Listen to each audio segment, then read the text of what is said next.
ont amené les autorités du secteur à procéder à un rationnement partiel de la fourniture d'électricité.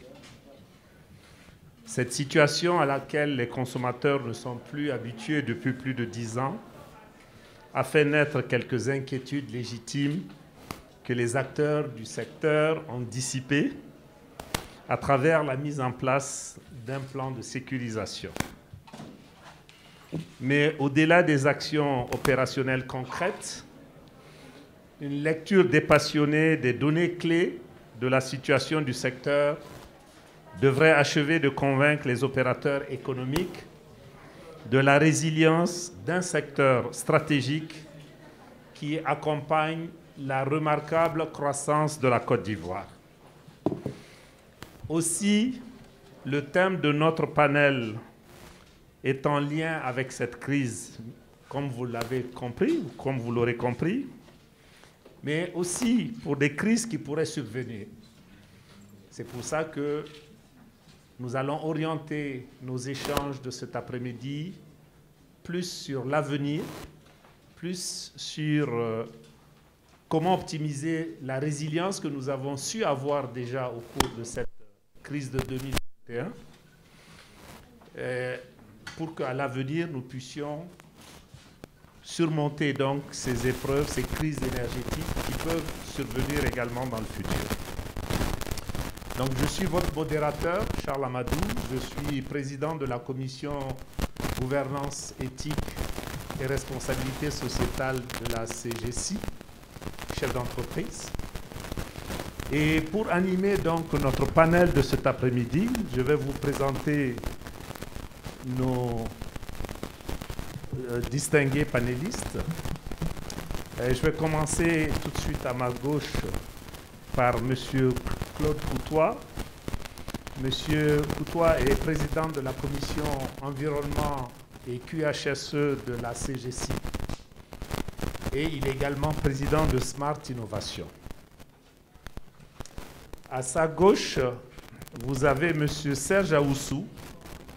Monsieur Serge Aoussou, qui est directeur central de la planification et de l'ingénierie de Côte d'Ivoire Énergie. Merci, monsieur Aoussou, d'être présent. Et après monsieur Aoussou, vous avez monsieur Stéphane Doriac. Monsieur Stéphane Doriac est donc directeur général de Smart Energy. Et il est également DGA de la CIE en ce qui concerne le pôle gestion et finances. Bienvenue Stéphane. Le quatrième panéliste n'est pas encore là. Elle va prendre le train en marche, je suppose. Et en tout cas, elle tient à être présente. Il s'agit de Mme Masogbe Touré, qui a eu une contrainte de dernière minute. Elle doit être en train d'atterrir là tout à l'heure. Et elle va nous rejoindre pour sa présentation, puisque nous avons 90 minutes pour être donc ensemble et écouter nos différents panélistes, et également vous aussi. Alors, Mme Touré Masogbe est PDG de CITA. C'est une structure de transformation donc, de la NACAT. Elle va nous rejoindre tout à l'heure. Sur ce, je voudrais donc encore vous renouveler, messieurs, tous mes remerciements pour votre présence, ainsi que mesdames et messieurs qui êtes ici présents pour pouvoir les écouter et échanger avec donc, nos illustres panélistes. On va sans tarder commencer par, je dirais, à tout seigneur, tout honneur, la structure qui nous produit l'énergie dont nous avons besoin. Il s'agit donc de Côte d'Ivoire Énergie. Et je vais m'adresser donc à M. Aoussou Serge, le directeur central de la planification et de l'ingénierie de Côte d'Ivoire Énergie, pour lui demander de nous présenter l'offre et le dispositif énergétique pour assurer la résilience donc, du secteur privé et particulièrement des PME. Cette question donc consiste à nous donner un aperçu des capacités énergétiques du pays, ainsi que des offres pour les PME, et nous parler également des dispositifs politiques et stratégiques qui existent pour assurer la résilience énergétique du secteur privé, et notamment les PME. Donc il y a le barrage de Saint-Globo à Wati de 34 MW, le Gribo proposé de 112 MW et de Boussibré pour 140 MW. Donc ce sont des barrages, des projets qui sont déjà en cours, qui sont financés, qui sont en train d'être réalisés. Et si mes calculs sont bons, ça fait 296 MW de potentiel hydroélectrique comment injecter avant l'automne 2025. Mais le plus gros morceau, c'est le potentiel thermique.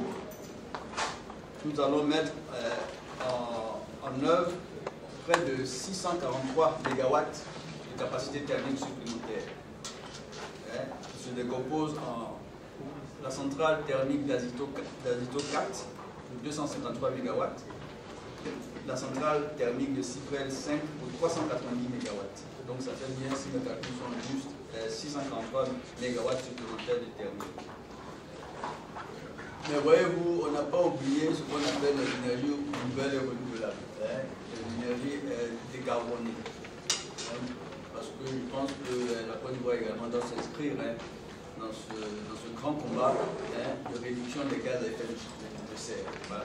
Donc on a un projet de biomasse, bio-BA, de 46 MW. Et on a un projet solaire de 30 MW.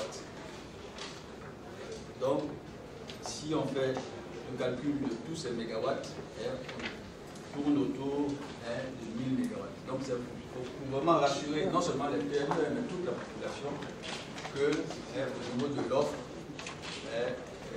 ce qu'on doit faire est en cours et rassurer que les problèmes de rationnement, de délestage, ce sont des vieux souvenirs, ça va plus jamais se reproduire.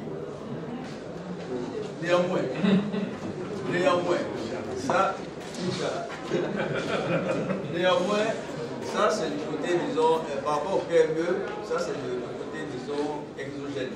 Et il est important que, de façon endogène, les PME également aient une stratégie pour pouvoir, disons, améliorer leur disons, résilience énergétique. Et donc là, bon, ce que je voulais partager avec vous, ce n'est pas un cours, c'est de dire qu'il y a, disons, trois axes qu'on peut recommander aux PME de mettre en œuvre pour améliorer leur résilience par rapport à une crise énergétique. La première qui doit paraître évidente, c'est ce qu'on appelle l'efficacité énergétique. Il faut d'abord, je pense, commencer à faire du toilettage dans sa propre maison pour voir un peu qu'est-ce qu'on peut économiser en termes d'énergie, et puis surtout les process, d'avoir donc une évaluation, disons, énergétique des bâtiments, de l'éclairage, des process, pour voir déjà ce qu'on peut économiser. Ça veut dire quoi? Donc l'efficacité énergétique, c'est-à-dire arriver aux mêmes performances, mais en consommant moins d'énergie. Donc ça, c'est vraiment la première stratégie que je conseille aux PME. Et puis il y a des organismes qui sont là pour les aider, disons, à faire donc leur bilan énergétique, pour leur donner les bons conseils pour pouvoir donc réduire leur consommation énergétique. Il y a des entreprises qui sont là, il y a des cabinets qui sont là pour les accompagner, pour les aider. Le deuxième axe stratégique en termes de renforcement de la résilience des PME en termes de crise énergétique, c'est la flexibilité. Flexibilité des horaires de production. Et ça, c'est un enseignement qu'on a tiré du dernier rationnement. Pour que les PME puissent, d'une façon simple, changer leurs horaires de production. Parce que vous savez, l'électricité, nous, il y a des périodes où on appelle ça des heures creuses. On a de la puissance disponible. Il y a des périodes, on appelle ça les heures pleines où vraiment l'équilibre est précaire. Donc, vous voyez aussi une entreprise qui peut vraiment déplacer, qui est flexible au niveau des horaires de production, ça, c'est pour l'entreprise, je pense que c'est un atout.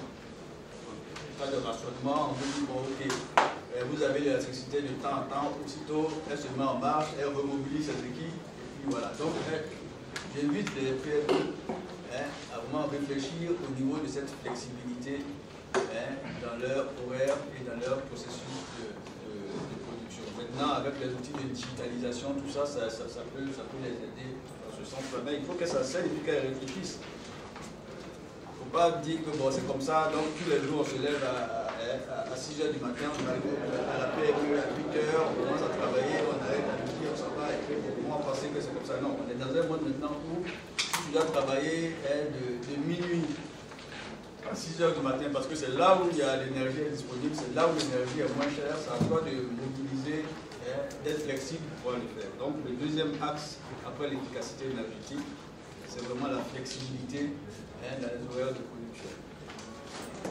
Enfin, le troisième axe qui n'est pas le moindre, c'est l'autoproduction. Être résilient par rapport à une crise énergétique, la meilleure façon, c'est de produire soi-même l'électricité. Mais je sais que ce n'est pas toujours possible, et puis ce n'est pas faisable peut-être à 100%, mais au moins il faut regarder toute ou partie de sa consommation d'énergie. Si on peut la produire soi-même, je pense que c'est quelque chose qu'on peut regarder. D'autant plus que, peut-être tu vas y revenir après, d'autant plus qu'il y a des dispositions au niveau du code de l'électricité pour que, en cas de surplus de production, ce surplus-là peut être revendu au secteur. Donc, voyez-vous, vous êtes autosuffisant en matière d'énergie, de production énergétique, et après, vous pouvez revendre le surplus. Mais je veux dire ça doit s'analyser. Il faut que ce soit analysé compétitif par rapport, disons, aux offres existantes. Voici, monsieur le modérateur, ma première intervention sur ce sujet. Très bien, merci beaucoup, monsieur Aoussou. Je voudrais donc vous dire merci d'abord de nous rassurer qu'au-delà des capacités existantes dans le pays, nous avons plus de 1000 MW qui sont, je dirais, en vivier, donc qui seront disponibles d'ici quelques mois, je suppose, quelques années. C'est sous quel délai? À l'horizon 2017. Non, 2015 supplémentaires. Ça commence maintenant. Ça commence pour être disponible totalement en 2025. Voilà, progressivement, au fur et à mesure, Très bien. Je peux vous rassurer que d'ici 2 mois, 3 mois, il y a 179 MW qui seront déjà disponibles. Merci. Et entièrement pour le pays ou une partie va être aussi destinée à être cédée? Non, exporter. Non, vous savez, quand votre frère a quelque chose, il faut qu'il donne un peu aussi. Mais je vous rassure que ce qu'on donne là, en général, c'est 10%. Et puis surtout, on donne ça en hors-pointe. C'est-à-dire que quand on a des capacités, quand on a satisfait la population, qu'il y a des surprises qui sont là, au lieu de regarder la turbine n'est pas fonctionner, autant la faire tourner et puis exporter. Voilà. Parfait. En tout cas, merci. Je pense que je laisserai le soin à l'auditoire de vous poser des questions donc, par rapport à votre exposé. Et nous allons donc continuer avec notre deuxième panéliste. Tout à l'heure, M. Aoussou nous a dit que pour pouvoir, face aux recommandations qu'il a eu à faire, notamment pour assurer une efficacité énergétique, une flexibilité, etc., notamment pour la recherche de l'efficacité énergétique, les entreprises peuvent recourir donc à des consultants, à des professionnels qui proposent donc des solutions d'efficacité énergétique. Et je pense que Smart Energy fait partie donc de ces structures-là. C'est pour ça que mon regard va se tourner tout de suite vers M. Stéphane Douriac, le directeur général de Smart Energy, qui va donc nous présenter les instruments et les offres de Smart Energy pour la réduction de la consommation et donc la résilience énergétique des PME. M. Douriac, vous avez la parole. Merci. Il est autant proposé d'embaucher M. Aoussou. Il a fait une bonne introduction à l'activité de Smart Energy. Je voudrais rappeler que Smart Energy donc, a été créé en 2017 par la CIE et le groupe Eradoc pour répondre donc, à une demande qui était forte de nos clients industriels de CIE et tertiaires de la CIE en conseil sur une meilleure justement maîtrise de leur consommation, que ce soit en termes d'efficacité qu'en termes de qualité aussi de leur énergie. Donc ça a été rappelé, la dernière crise du rationnement a montré effectivement la résilience du secteur, mais M. Aoussou a décrit effectivement toute la stratégie de planification de l'offre. Mais effectivement, en face de cette offre, il y a une demande, toujours en forte croissance, avec le développement de l'accès à l'électricité et l'industrialisation. L'État de Côte d'Ivoire, justement, a promu l'efficacité énergétique parce que le secteur veut jouer sur deux bras, deux leviers, l'offre et la demande. Et la maîtrise de la demande est aussi importante que l'offre, parce que c'est moins cher, de maîtriser la demande est moins cher que de répondre toujours à cette demande par une offre, où on peut avoir des capacités donc, qui sont mobilisées pour des petites périodes dans l'année, donc un faible taux d'utilisation, ce qui fait que quand vous avez une usine qui marche 10 jours par an pour répondre à un pic de la demande, évidemment cette énergie est très très chère de plus. Et c'est pour ça que la plupart des États, des secteurs électriques, ont une politique sur la demande. Et ce qu'il faut voir aussi en termes structurellement, hein, c'est qu'avec les mesures contre le réchauffement climatique, vous avez aujourd'hui des usages qui se font sur des énergies thermiques, qui vont avec du pétrole, du gaz, qui vont se déplacer par l'utilisation des énergies électriques. 10, 15, 20 ans, comme la voiture électrique, mais d'autres usages aussi. Il y a des interdictions d'utilisation de plus en plus d'équipements au fioul ou au gaz, justement par rapport aux mesures environnementales. Ce qui fait que par rapport à cette croissance additionnelle qu'on aura dans le temps, il y a aussi des politiques pour réduire fortement la demande.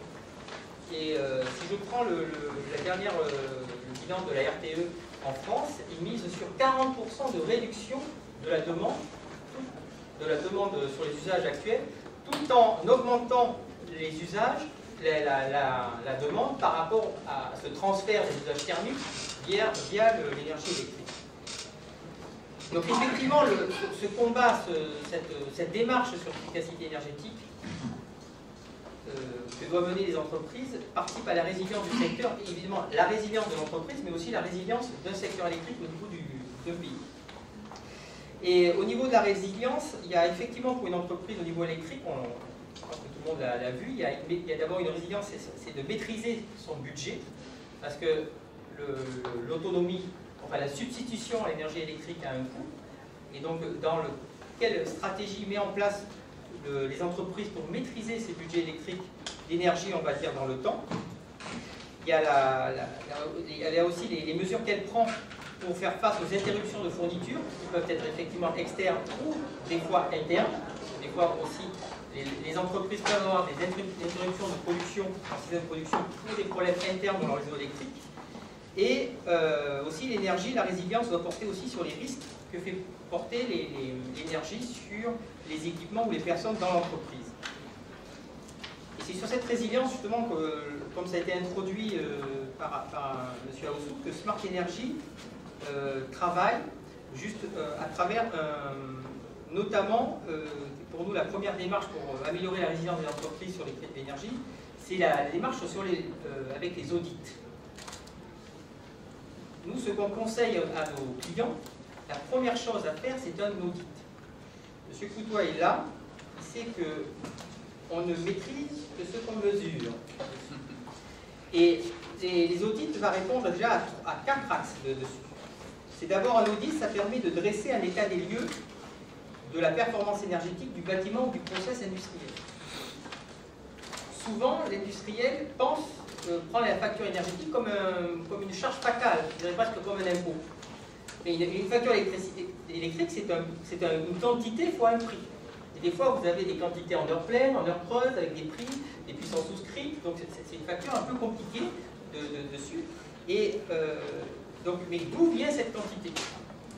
Et donc, l'audit, pour l'entreprise, c'est déjà comprendre bien son énergie. Parce que justement, par rapport à la deuxième même axe sur la flexibilité, c'est qu'est-ce qui consomme de l'énergie dans mon process si je veux déplacer, si je veux arbitrer.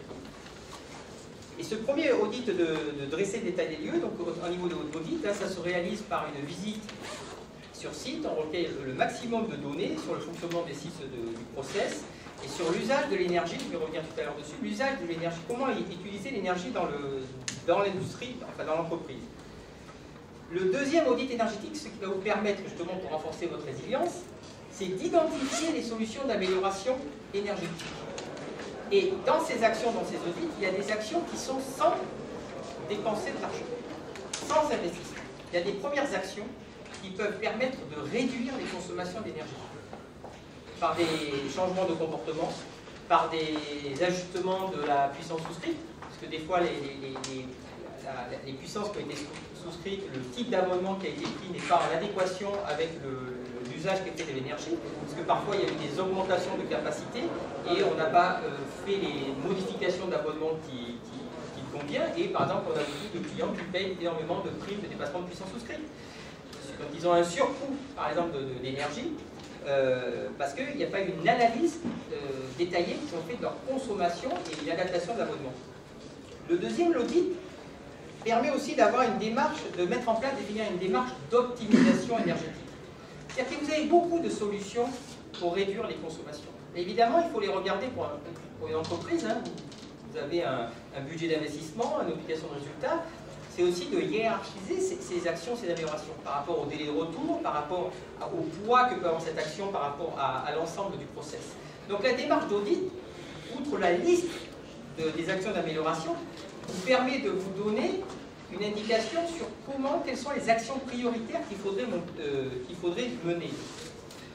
Et le quatrième point aussi, alors ça c'est plus réglementaire, c'est que l'audit énergétique, et j'en reviens tout à l'heure sur la politique justement de l'État pour maîtriser la demande, va devenir obligatoire, enfin sera obligatoire au 1er janvier 2023 pour toutes les entreprises qui consomment plus de 2 GWh à l'année pour les entreprises industrielles et 1 GWh pour les entreprises tertiaires.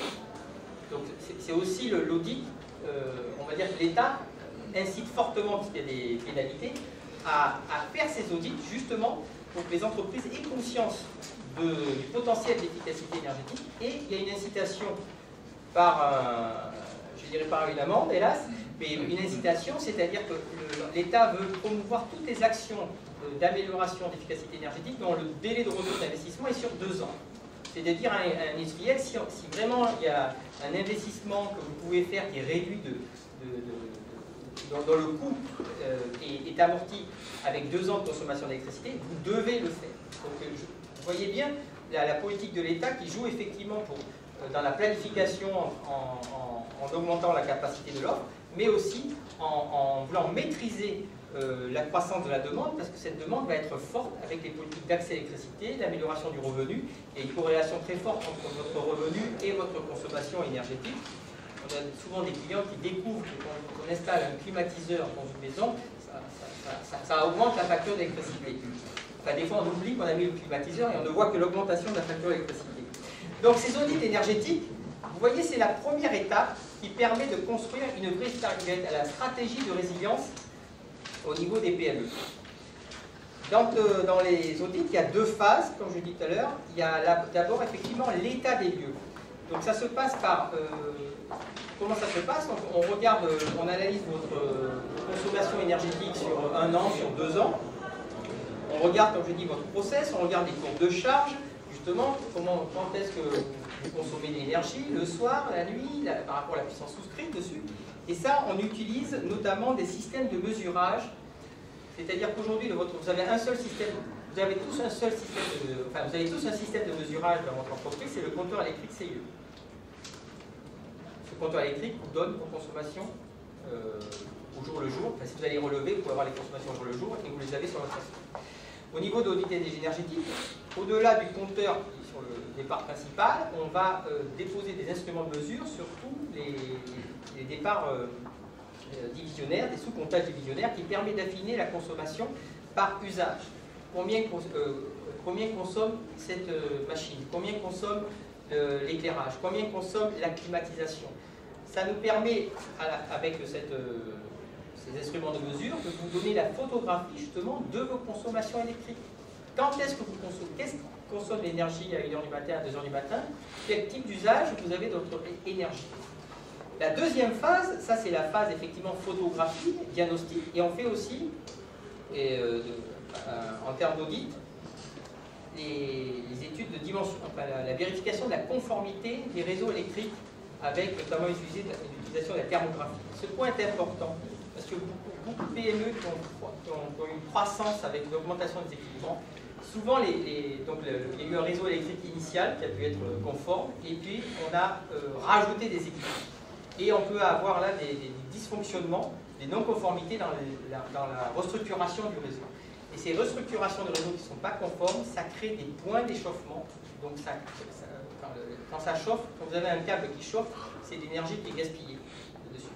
Et donc un mauvais dimensionnement de réseau électrique dans une entreprise, dans une industrie, c'est source de deux choses. Un, de gaspillage électrique, mais deux, c'est le point tout à l'heure de la résilience, de risques électriques importants, de risques d'incendie, de risques d'interruption du process de production dessus, et donc de risque de perte de l'équipement. Donc au niveau de la résilience, il y a certes l'efficacité énergétique, mais c'est aussi de renforcer votre réseau électrique pour qu'il soit effectivement adapté à votre outil de production qui vit dans le temps et s'assurer effectivement que vous gardez la conformité puisque c'est source, comme je dis, de gaspillage d'énergie et surtout de risque au niveau de la sécurité de l'usine et de la production.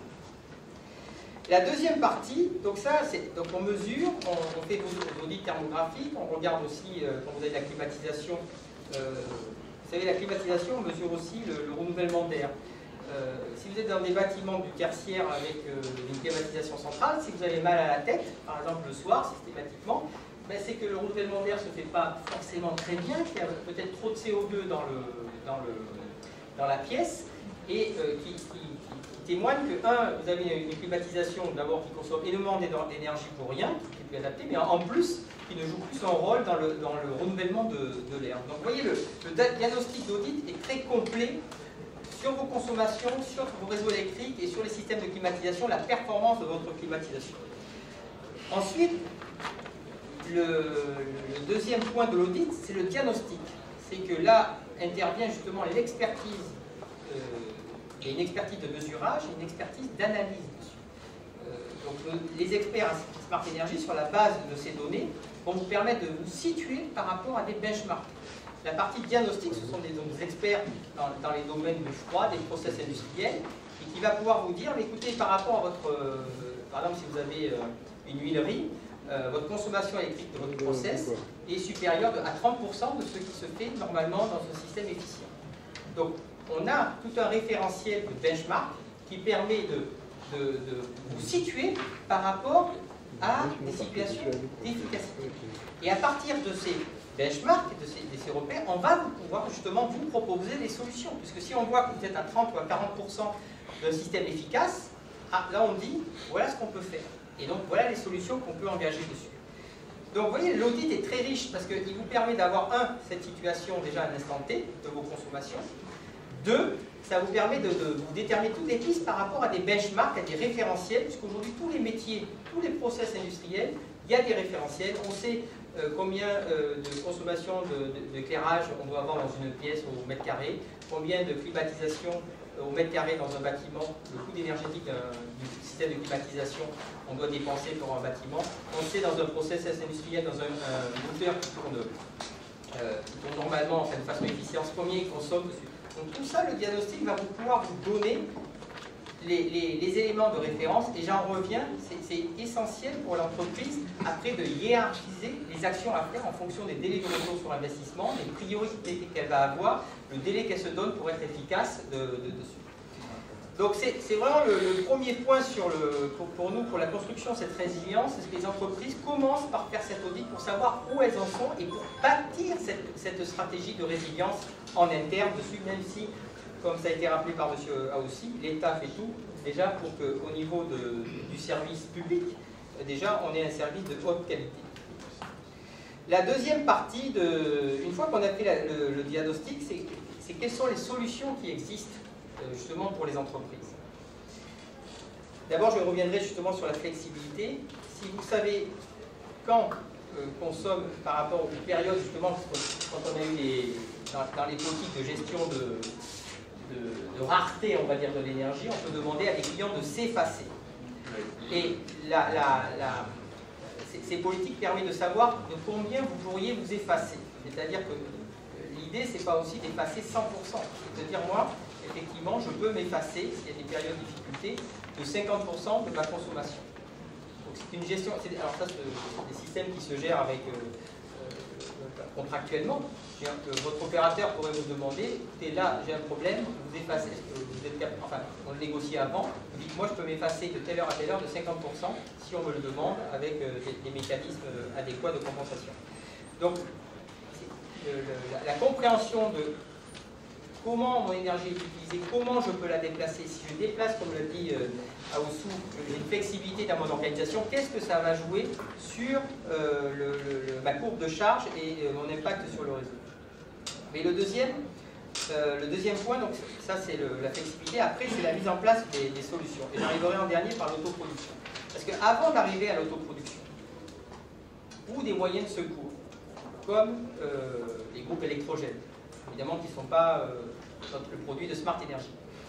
Mais aujourd'hui, les entreprises, des PME, vous avez dimensionné, vous avez acheté des groupes électrogènes en fonction de votre puissance utilisée. Et la capacité de production, plus la puissance est élevée, plus le coût d'investissement est élevé. Ça marche comme pour les barrages, comme les centrales thermiques, comme les groupes électrogènes. Ce qui veut dire que dans un système où vous avez déjà optimisé, les coûts de secours, donc qui a permis d'apporter cette résilience, sont réduits.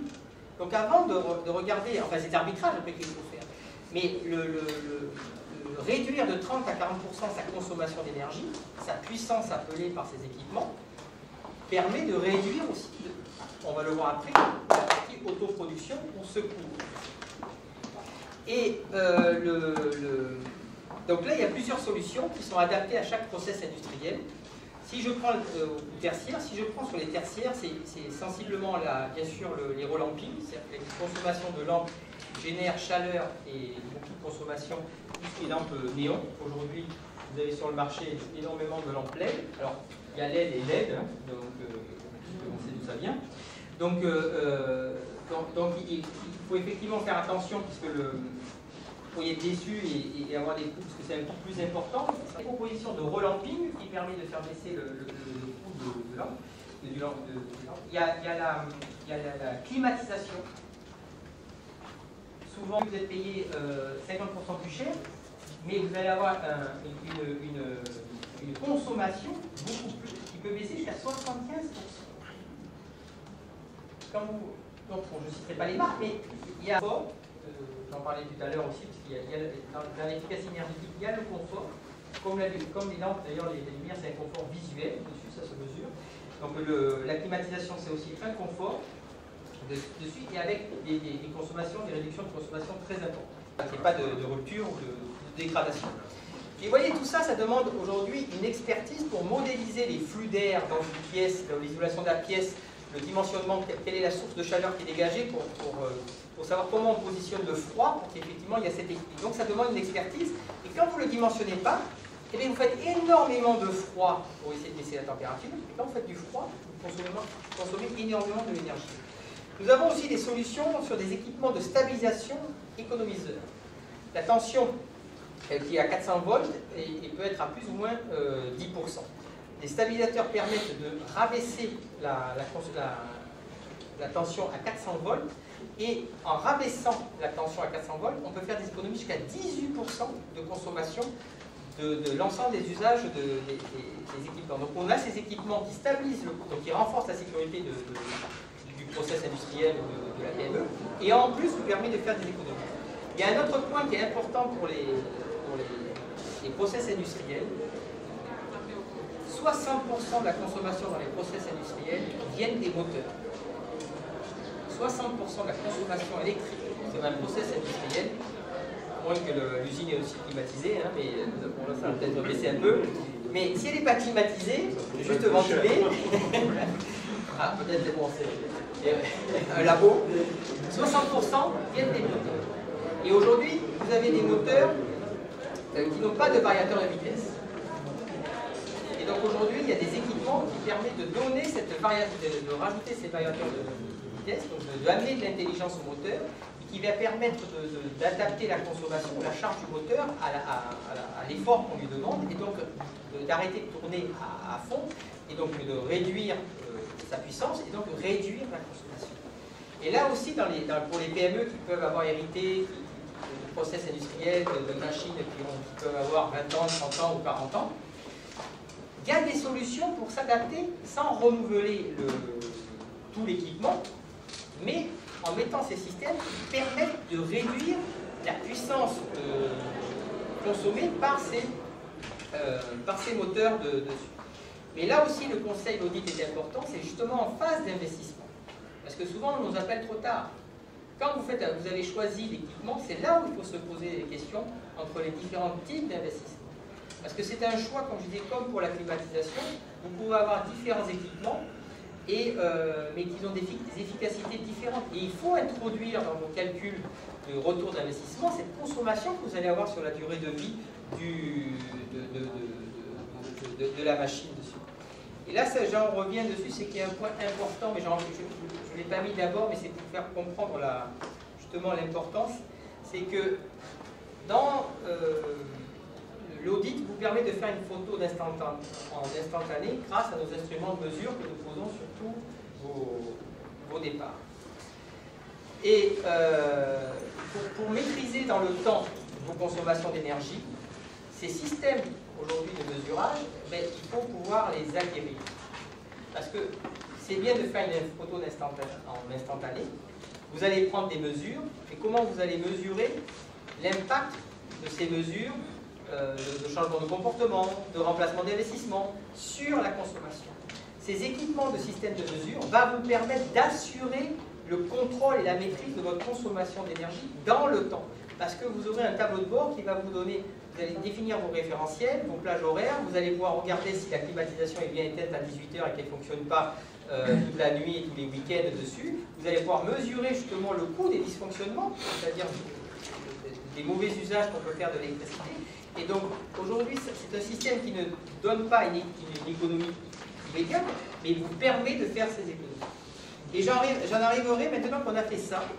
Il ne reste plus beaucoup de temps. Ces solutions. J'arriverai sur, j'ai pris un peu de temps de ma collègue qui est à côté.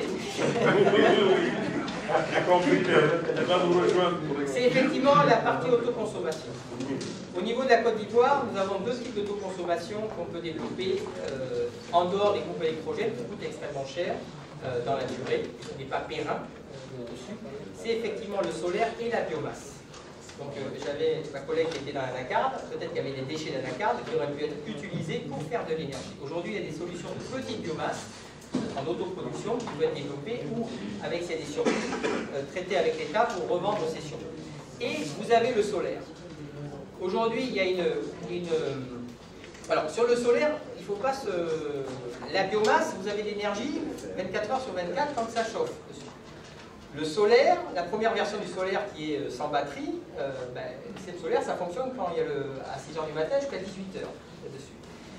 Et ça vous donne effectivement le coût d'investissement le plus réduit, c'est-à-dire qu'il n'y a pas de stockage, mais vous devez consommer l'énergie dans la journée. Avec la particularité, c'est que quand vous n'avez pas de stockage, il faut absolument que votre système soit alimenté par le réseau électrique. C'est-à-dire que pour être en autonomie solaire, si vous avez du solaire et qu'il y a une coupure d'électricité, ce qui arrive très rarement, mais si vous en avez une dessus, votre panneau ne fonctionne pas, parce qu'il faut associer un minimum de stockage. Donc la solution minimum, la première solution c'est je consomme en parallèle, en complément, en substitution du réseau électrique. Si jamais je veux prévenir comme des coupures d'électricité, mais je consomme la journée, je mets un minimum de stockage égal à la puissance de mes panneaux, comme ça je bénéficie de la puissance instantanée que j'ai pendant 1 heure jusqu'à 18 h. Et par contre après, je donne le stockage. Mais pour vous donner un coût, c'est-à-dire que Pour le système simple, s'il vaut 100, le stockage pour 1 heure, c'est 50% du prix, donc ça fait 150. Donc vous voyez, dans le solaire, il y a plusieurs prix. Il ne faut pas se mentir dessus. Le prix le moins cher, c'est quand on est en substitution du courant CIE, mais vous n'avez pas la sécurité. Si vous mettez la sécurité dans la résilience, donc ça fait partie des coûts c'est comme une assurance, quand vous payez l'assurance, vous n'espérez pas d'avoir un incident pour que l'assureur vous rembourse, mais c'est pour vous mettre en sécurité. Donc aujourd'hui en Côte d'Ivoire, avec 2 zones quand même jusqu'à Yamoussoukro, Boaké, et puis de Boaké à Korogo, parce que les zones d'ensoleillement ne sont pas les mêmes de puissance ou de rendement, avec la baisse des coûts des solaires, on arrive à des taux de retour sur investissement sur 7 à 8 ans si on ne compare que au prix électrique de Côte d'Ivoire. Et si on rajoute après la sécurité que ça rajoute, et on a vu lorsqu'on a des problèmes d'interruption, combien coûte aussi la sécurité, que ce soit en interruption de production ou en achat de gasoil ou en même l'entretien des coupes électrogènes. Donc l'étude économique ne doit pas être faite seulement par rapport à la substitution au prix du marché, mais quelle est justement, si j'ai une interruption, mes conséquences économiques, qu'est-ce que je perds en termes d'activité, qu'est-ce que ça va me coûter en termes d'investissement de coupes électrogènes ou de gasoil pour substituer dessus. Et là, les ENR commencent à avoir, et sont une solution avec des mesures qui ont été prises par l'État, des taux de TVA réduits, il y a des mesures synthétiques douanières, notamment pour tous les nouveaux bâtiments, toute l'isolation et sur les solaires. Et donc aujourd'hui, pour les PME, vous devez effectivement, après, ça c'est notre conseil, d'avoir fait ces audits, fait ces actions d'efficacité énergétique, travailler effectivement, développer ces ENR si vous avez des toitures, si vous avez des surfaces notamment de toiture, parce que ça va vous renforcer votre résilience en termes d'autonomie et en termes d'impact sur le climat, mais aussi d'impact à long terme sur votre rentabilité. Merci.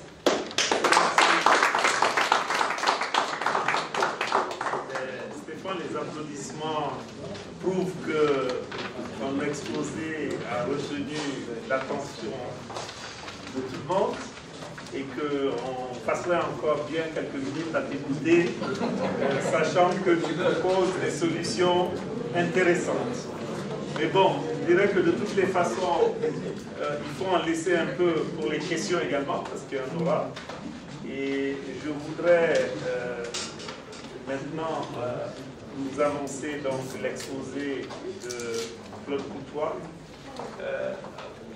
en vous disant qu'en dehors de Smart Energy, nous avons également cette préoccupation de la résilience énergétique qui est partagée au niveau de notre organisation patronale, la CGCI. Donc, c'est pour ça que le président de la commission environnement et QHSE, ici présent, donc, va nous parler donc, des activités que notre organisation patronale, la CGCI, donc, ce qu'elle mène comme activité pour construire cette résilience énergétique et dire également comment les PME peuvent bénéficier donc de ces formules que l'organisation patronale donc, propose à ses adhérents. Et je donne la parole donc à M. Coutois, Président. On vous écoute. Merci. Merci, mesdames, messieurs. J'espère que les gens du fond entendent bien, parce qu'il n'y a pas de micro. Simplement, je vais dire que la CGCI ne reste pas à l'écart de l'ensemble du processus, dans la mesure où son rôle, c'est de promouvoir les entreprises. Son rôle, c'est de faire en sorte que ces entreprises créent des emplois. Et donc, les PME sont un vivier important pour la création des emplois. Et nous, notre stratégie, c'est de faire en sorte que de nouveaux emplois soient créés au niveau de l'économie circulaire, au niveau des énergies renouvelables, au niveau de l'environnement, et dont nous faisons la promotion de l'ensemble de ces activités-là. Et pour preuve, de toute manière, vous avez dû sentir, lors du rationnement de l'électricité, la CGCI a participé en plein. D'ailleurs, c'est sur proposition de la CGCI qu'un comité de veille a été mis en place. Et la CGCI a participé en plein. Et elle a apporté son appui pour que des dispositions soient prises pour accélérer, disons, la résilience, disons, l'impact de cette crise sur les entreprises. Et la CGCI aussi a fait des propositions au gouvernement pour essayer d'améliorer les choses quant à l'introduction des énergies renouvelables. Ce que je peux dire, c'est que nous travaillons en étroite collaboration à la fois avec le ministère de l'Environnement et aussi avec le ministère de l'Énergie comme avec le ministère de l'Industrie.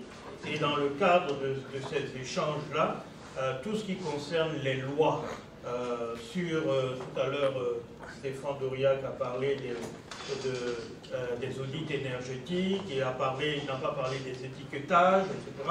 Il y a un certain nombre de décrets, de lois qui ont été préparés par l'État, qui ont été proposés, sur lesquels nous sommes intervenus pour essayer d'infléchir tant soit peu. Je prends par exemple lorsqu'on dit que la mise en application de l'audit énergétique, en principe c'était prévu pour 2020. Hein. Voilà, nous avons négocié, ils ont mis en 2023, mais nous avions demandé 2024. C'est dommage, il n'y a pas de temps de... Voilà. Et on avait demandé 2024. Non, mais on avait des raisons de demander 2024 parce que il faut préparer le marché. Il s'agit d'un nouveau marché qui est en train de se créer. Et ce nouveau marché qui est en train de créer, c'est ce que j'appelle, comment on appelle les énergies renouvelables. Tout ce qui est énergie renouvelable, il faut mettre les conditions du marché pour que d'abord des entreprises se créent, il y ait une activité, qu'il y ait une offre, une demande, etc., etc. Et pour mettre tout ça, il y a un gros travail à faire d'ordre réglementaire sur lequel nous travaillons. Par exemple, un des éléments importants, c'est que si vous êtes excédentaire de production, si vous voulez mettre à disposition dans le réseau, aujourd'hui, si vous n'êtes pas un IPP, bon, c'est beaucoup plus difficile. C'est-à-dire que vous, en tant que personne particulière, vous n'avez pas la possibilité de mettre les excédents de production sur le réseau. Donc, il y a encore du travail à faire pour pouvoir arriver. Donc, nous essayons de travailler dans ce sens-là. Et dans le cadre de ce travail, en étroite collaboration avec les PME, PMI, nous avons initié, d'ailleurs en 2020, pendant en pleine crise, nous avons initié plusieurs formations. Des formations qui ont touché les PME et PMI sur tout ce qui concerne les énergies renouvelables, l'efficacité énergétique.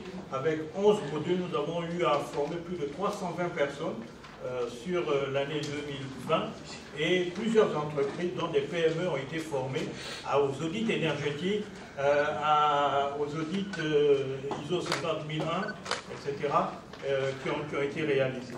Et bon, c'est un financement de GIZ que nous avons reçu de plus de 1 100 000 € qui nous a permis de mener cette activité, d'ailleurs qui se poursuit sur 2021 et probablement sur 2022. Et à ce niveau-là, ce qu'il faut voir, c'est que nous avons non seulement organisé des campagnes de sensibilisation au niveau du public, avec des spots à la télévision, nous avons fait des missions circulaires à l'intérieur des caravanes pour sensibiliser les entreprises, et puis nous avons fait des campagnes de sensibilisation où on a eu à sensibiliser plus de 1600 personnes, je crois, 1600 personnes qui ont été sensibilisées, et bien entendu nous avons formé les 320 dont je dis, donc il y avait à peu près plus de 20% de femmes que nous avions formées par rapport à ça. Donc ce sont des actions fortes sur lesquelles nous travaillons pour former des experts en efficacité énergétique et former des experts dans l'industrie, dans le bâtiment, etc. Et surtout accompagner les actions de l'État par rapport à ces problématiques-là. D'ailleurs, comment on peut... Il y a un texte sur l'efficacité énergétique, disons sur les audits énergétiques, il n'y a pas d'auditeur pour pouvoir le faire. Nous avons formé. Voilà. Aujourd'hui, il y a un certain nombre de personnes du secteur privé qui sont formées par rapport à ça. Mais nous ne sommes pas arrêtés là. Nous ne sommes pas arrêtés là. Nous avons poursuivi nos investigations et aujourd'hui, nous avons signé une convention avec, je prends l'Union européenne et l'AFD, c'est le projet SUNREF. Il y en a qui ont dû entendre parler de ça. Il y a eu 2 phases dans ce projet SUNREF et nous sommes passés à la 3e phase. Et la troisième phase a consisté à mettre en place ce que j'appelle une assistance technique pour aider les porteurs de projets à structurer leurs projets et à présenter leurs projets au niveau des banques. Et pour cette assistance-là, nous avons eu un financement de 1 640 000 €. Et aujourd'hui, nous avons la structure d'assistance est en train d'être mise en place et elle va sûrement commencer ses activités dès 2022. Et par rapport à ça, nous avons reçu une ligne de crédit d'environ 11 milliards de francs CFA pour pouvoir financer les projets qui seront mis en œuvre par rapport à ça. Et puis nous avons travaillé aussi avec l'AFD et puis la France pour mettre à disposition aussi des garanties au niveau des banques. Il y a Ecobank qui en a reçu, la CIB en a reçu, et puis Microfinance a reçu aussi des fonds pour garantir un peu cela. Mais par rapport à l'ensemble des activités que nous menons, nous poursuivons nos activités dans le domaine de, disons, il faut rendre durable l'ensemble des actions que l'on veut mener. Et pour mener ces actions, nous sommes actuellement en discussion avec la Banque africaine de développement, avec l'ONUDI, etc., pour essayer de mettre en place ce qu'on appelle les ESCO. Je ne sais pas si beaucoup ont entendu parler des ESCO. C'est un système qui permet de financer les opérations liées à l'efficacité énergétique. Les premières en Afrique ont commencé au Maroc. Il y a le Kenya qui a démarré. Et puis, nous sommes en train de travailler sur ce sujet-là pour pouvoir mobiliser, disons, des ressources, pour pouvoir aider les entreprises à faire le pas et surtout à financer. Tout à l'heure, je crois, Dorian parlait un peu dans l'industrie où il y a des moteurs. Rien que par des actions d'UNESCO, on peut pouvoir financer l'ensemble de ces opérations pour faire des économies assez importantes. Autre élément aussi important, c'est tout ce qui concerne un peu les PME et les PMI. Parce que là, nous sommes dans le domaine des PME et PMI. Elles ont besoin d'accompagnement. Elles ont besoin de ressources pour pouvoir financer un certain nombre de choses. Et là aussi, nous avons un travail important que nous faisons pour essayer de mobiliser, disons, cela, et les structures que nous sommes en train de mettre en place visent à vraiment pouvoir les accompagner. D'abord les porteurs de projets, parce qu'il faut savoir qu'il y a énormément surtout les nouveaux porteurs de projets, il y a des gens qui ont des idées. Normalement, ils ont des idées. Mais le passage de l'idée à un projet et à un dossier est compliqué. Et surtout lorsque on veut avoir affaire à des financements climatiques, où le dossier climatique n'est pas du tout un dossier bancaire. Il est beaucoup plus complexe, il est beaucoup plus difficile pour pouvoir avoir accès. Donc il convient de mettre en place des structures pour pouvoir accompagner. Et les PME sont l'occasion, c'est une occasion pour eux de pouvoir bénéficier, disons, de ces projets-là pour progresser dans les différents domaines. Et surtout, ils ont une grosse problématique, les PME, c'est la technologie. Parce que dans ce domaine-là, quand vous regardez les panneaux solaires, etc., elles suivent la loi de Moore. Et tous les 2-3 ans, il y a des changements technologiques assez importants. Bon, nous n'avons pas en Afrique la recherche-développement au point de pouvoir maîtriser cela. Donc ça pose un certain nombre de problèmes. Il faut pouvoir mettre en place des mécanismes qui leur permettent d'avoir accès à ces technologies-là et de pouvoir travailler dans ces domaines-là et apporter des solutions qui sont suffisamment rentables. Mais maintenant, pour pouvoir réussir tout ça, l'État doit jouer un rôle important. Et c'est ce que nous essayons de faire avec l'État. Et je crois dans la loi de finances qui va sortir en 2002, nous avons fait des propositions en matière de fiscalité, en matière de primes diverses, en matière de dédouanement. Parce que dans les autres pays, dans plusieurs pays, en Europe, même dans quelques pays africains, dont je dirais le nom, des dispositions ont été mises en place pour défiscaliser un certain nombre de choses. Parce que si vous voulez avoir accès aux panneaux solaires, il y a lieu de vraiment travailler sur ces éléments pour réduire l'ensemble des coûts liés à ces éléments. Maintenant, dernier élément sur lequel je veux insister, c'est tout ce qui concerne ce qu'on appelle la finance climatique, la finance verte.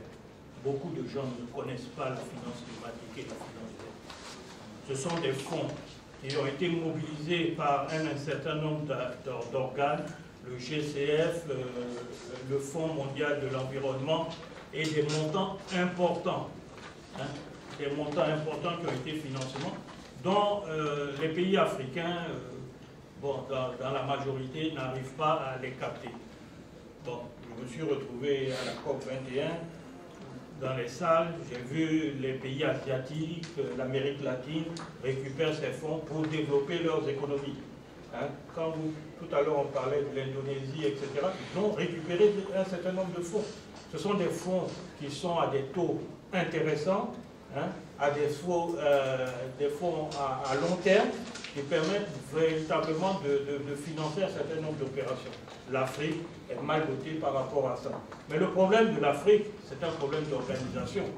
Nous n'avons pas les structures nécessaires pour pouvoir le faire et pour pouvoir développer ces financements climatiques.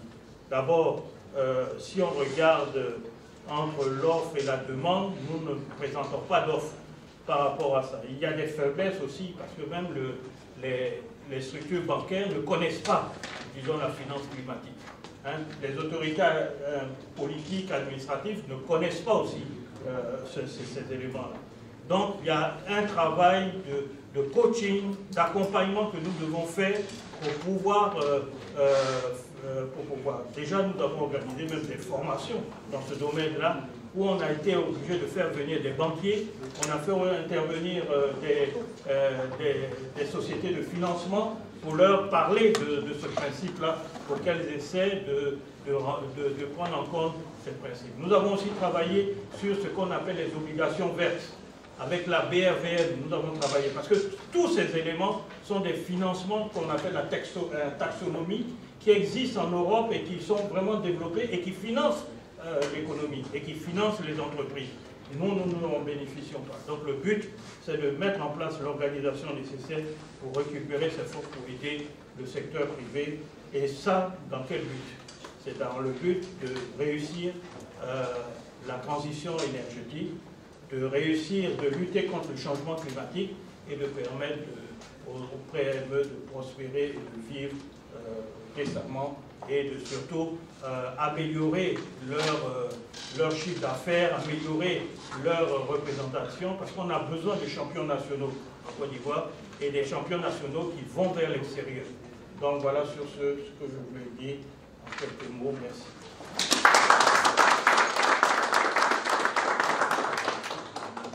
Merci, Président, de nous avoir édifié sur le rôle majeur, je dirais, que la CGSI joue aux côtés des entreprises, des PME, qu'elles soient petites ou grandes, afin de leur permettre, bien entendu, de pouvoir non seulement accéder à ces solutions de résilience énergétique, mais également accéder à des financements. Parce que vous avez éclairé sur, vous avez vu les sources de financement qui existent, qui sont importantes, que nous ignorons assez souvent. Donc, il va falloir qu'on se lève, qu'on s'organise et qu'on puisse donc se battre pour pouvoir mobiliser ces ressources-là qui sont disponibles pour pouvoir vous aider à assurer notre pérennité. Donc, mesdames et messieurs, c'est sur ces mots que je vais vous convier à poser votre série de questions. Donc, Madame Touré, ne nous ayant pas rejoint jusqu'à présent, cela vous donne un peu plus de temps par rapport au timing qu'on s'est fixé, puisque nous avons 30 minutes qui nous restent, et ce qui nous permet de vraiment profiter de nos 3 panélistes de qualité qui sont ici. Donc, n'hésitez pas, ne prenez pas de gants, ne soyez pas timides.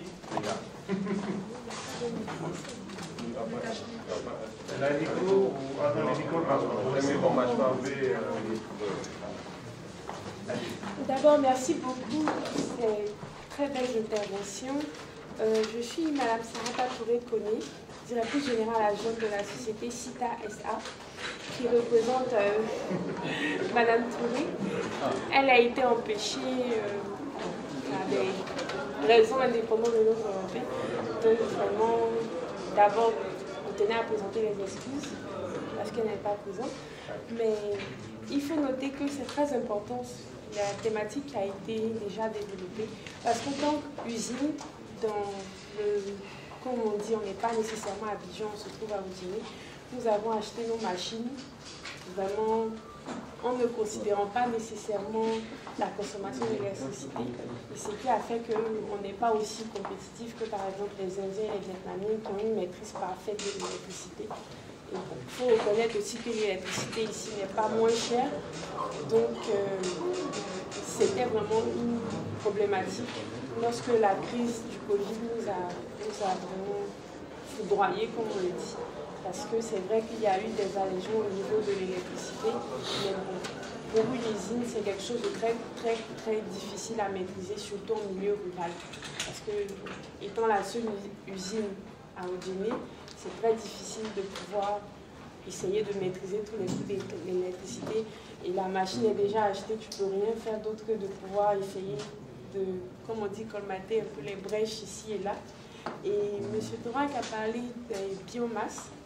Nous essayons de pouvoir utiliser nos coques pour pouvoir créer notre propre électricité au niveau des chaudières, au niveau de certains matériels industriels que nous utilisons.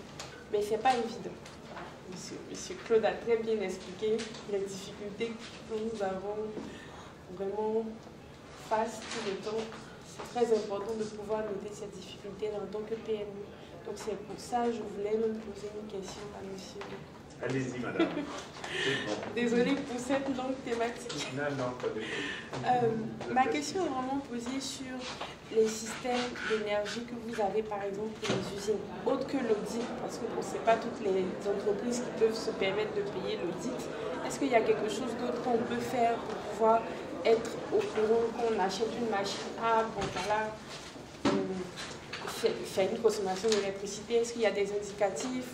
Bon, parce que le vendeur ne va pas nécessairement te dire il ne faut pas acheter ma machine parce que ça va te coûter plus au niveau de l'électricité. Bon, si tu n'as pas d'argent pour faire l'audit, quelles sont les alternatives? C'était ça. L'audit énergétique n'a pas été fait chez vous? GIZ devait faire un audit chez vous, là. Bon, si, ça a été fait au moment où on a fini d'acheter la machine. Oui, mais vous avez eu le rapport. Oui, nous avons eu le rapport. Donc vraiment, je tenais à vous remercier pour ça déjà. Parce qu'il faut reconnaître que la CGCI a fait un travail vraiment remarquable à ce niveau-là. Essayer de vraiment accompagner les entreprises dans ce sens-là. Il faut dire qu'en tant que chef d'entreprise, on a beaucoup de problèmes. L'énergie, c'est vraiment quelque chose de nouveau, comme ce que vous venez d'expliquer. On le découvre au fur et à mesure lorsqu'on voit la facture d'électricité. Merci. Merci pour ces exposés. Je voudrais m'adresser à M. Aoussou Serge qui nous a édifié sur la capacité de production installée qui est visiblement excédentaire par rapport à la demande en Côte d'Ivoire. Il nous a fait état d'une production additionnelle de 1000 MW qui vont arriver d'ici 2025. Quand on sait que notre réseau est extrêmement interconnecté, je voudrais savoir quel est le niveau de sécurité qu'il préconise. Parce que moi, étant dans le secteur de l'eau potable, par rapport à la crise énergétique qu'on a connue, on a été fortement impacté, notamment par l'installation de groupes électrogènes. Et tout le monde sait très bien, ce n'est pas un secret pour personne. Et quand vous produisez de l'eau à partir de groupes électrogènes, ça coûte bien plus cher que de produire de l'eau à partir du réseau. Donc on aimerait savoir, est-ce qu'il y a une sécurité qui nous est proposée pour essayer dans la politique tarifaire qui est mise en œuvre par l'État de Côte d'Ivoire de réduire l'impact de l'énergie sur le prix de l'eau, parce que la politique de l'eau, c'est de permettre à tout le monde d'avoir accès à cette denrée qui inévitablement est une denrée vitale pour tout le monde. Merci. Voilà donc, Président, ma question. En base de système de durabilité et puis en gestion de projet de solidarité internationale, Ma question est dirigée vers M. Aoussou. C'est Aoussou ou Aoussou? Ok, excusez-moi. M. Aoussou. Oui, d'accord. Aujourd'hui, il est évident que les facteurs climatiques ne peuvent plus rester en marge de tout ce que nous entreprenons. On a parlé de production d'énergie. Oui, la consommation, quand elle est faite de façon optimale, ça sous-entend qu'à l'avance, on tient compte également des coûts de production, naturellement. Quand on produit bien, on consomme mieux et c'est bon pour tout le monde. L'environnement aujourd'hui, on en parle. Actuellement, la COP26 a cours.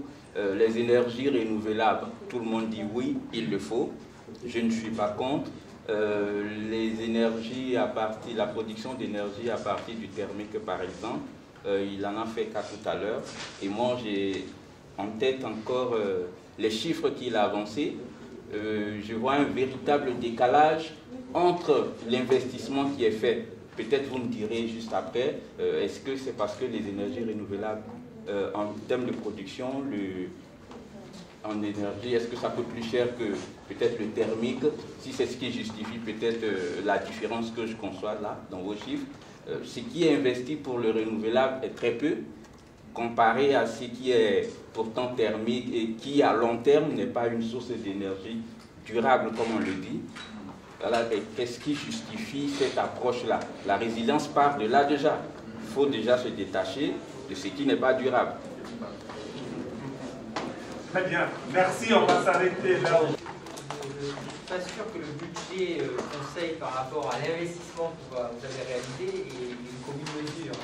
Parce qu'effectivement, on peut, sur un investissement, on peut juste auditer l'investissement sans auditer tout le système. Et effectivement, c'est-à-dire qu'on va regarder les fiches techniques du matériel que vous souhaitez acheter. Donc, on va vérifier effectivement l'efficacité ou la consommation énergétique de ce type de matériel et accéder à des bases de données qui nous permet aussi de voir s'il n'y a pas d'autres types de matériel qui consomment moins.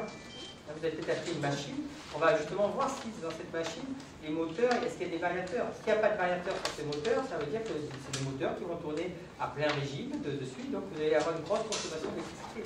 Donc ce sont des audits en fonction, alors évidemment le process est compliqué, mais en une semaine on peut vous faire un diagnostic de ce que ça va vous coûter. Déjà l'énergie par rapport à vos projections d'utilisation de la machine, combien va être, parce que là vous avez fait un budget d'investissement, mais comment vous avez réalisé le budget de consommation énergétique? C'est ça qu'il faut faire dessus. Donc là effectivement nous on peut apporter un appui. Ça a été dit par Claude.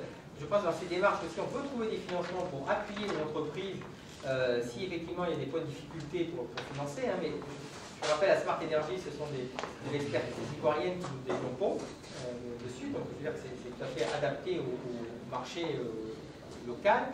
Et je dis que c'est en proportion de l'investissement. C'est tout à fait raisonnable. Quand vous faites un investissement, vous avez toujours un budget d'études. Aujourd'hui, dans ces budgets d'études, vous devez effectivement introduire la partie énergie. Et si vous êtes à Odiéné, effectivement, vous avez la place dessus, c'est effectivement la partie solaire comme la partie biomasse est tout à fait indiquée.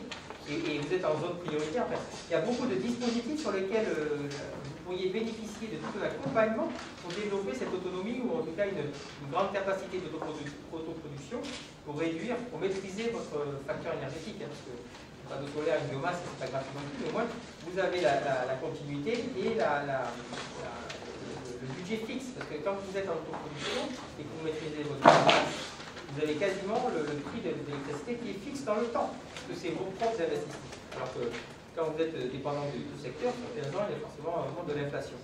Donc on peut vous accompagner, on peut trouver les moyens de vous accompagner, et effectivement on peut apporter cette expertise dans l'analyse de vos choix techniques et de vous chiffrer, à côté de l'investissement, la consommation dessus. Et les banquiers prennent aujourd'hui, s'appuient sur ces référentiels, sur l'efficacité énergétique et la mesure de ces actions. Donc on aurait pu vous accompagner, et on peut vous accompagner, parce que c'est jamais trop tard, dessus, au moins aussi pour les études de biomasse et du solaire. Parce que là aussi, il ne faut pas se précipiter, il vaut mieux investir dans les études pour s'assurer que l'investissement qu'on va réaliser sera bien dimensionné et de la quantité d'énergie qu'on aura. Parce que souvent, des gens vendent du matériel et une fois qu'ils l'ont installé, ils s'en vont de dessus. Aujourd'hui, c'est effectivement de s'appuyer d'abord sur les études, d'en discuter, de voir les différents systèmes, parce que vous avez différents types de panneaux, différents types d'investissements, et avec le client, faire le choix en fonction des capacités, et aussi accompagner le client pour mobiliser ses financements. En tout cas, Smart Energy, on est là pour vous accompagner, même à Ogéné. Surtout à Ogéné.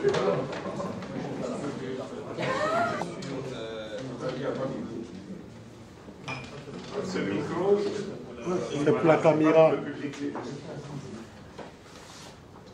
Porterait sur une offre qui serait excédentaire et également sur, disons, une interrogation sur la sécurité.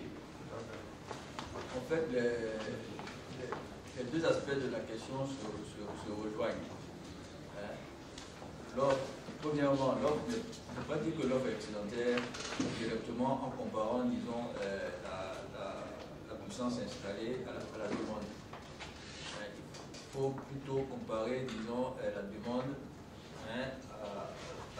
à la puissance disponible, qui tient compte d'un certain taux. Ça, c'est le premier point. Le deuxième point, l'offre n'est pas excédentaire parce que dans cette offre, il faut tenir compte de la sécurité N-1. C'est-à-dire, il faut toujours avoir une offre qui tienne compte de la situation où une panne d'une grosse centrale pourrait intervenir. Il ne faudrait pas qu'à la moindre panne, on ne puisse plus satisfaire la demande. Donc, quand on donne les chiffres, on a l'impression que l'offre est excédentaire. Maintenant, les calculs sont faits de manière à ne pas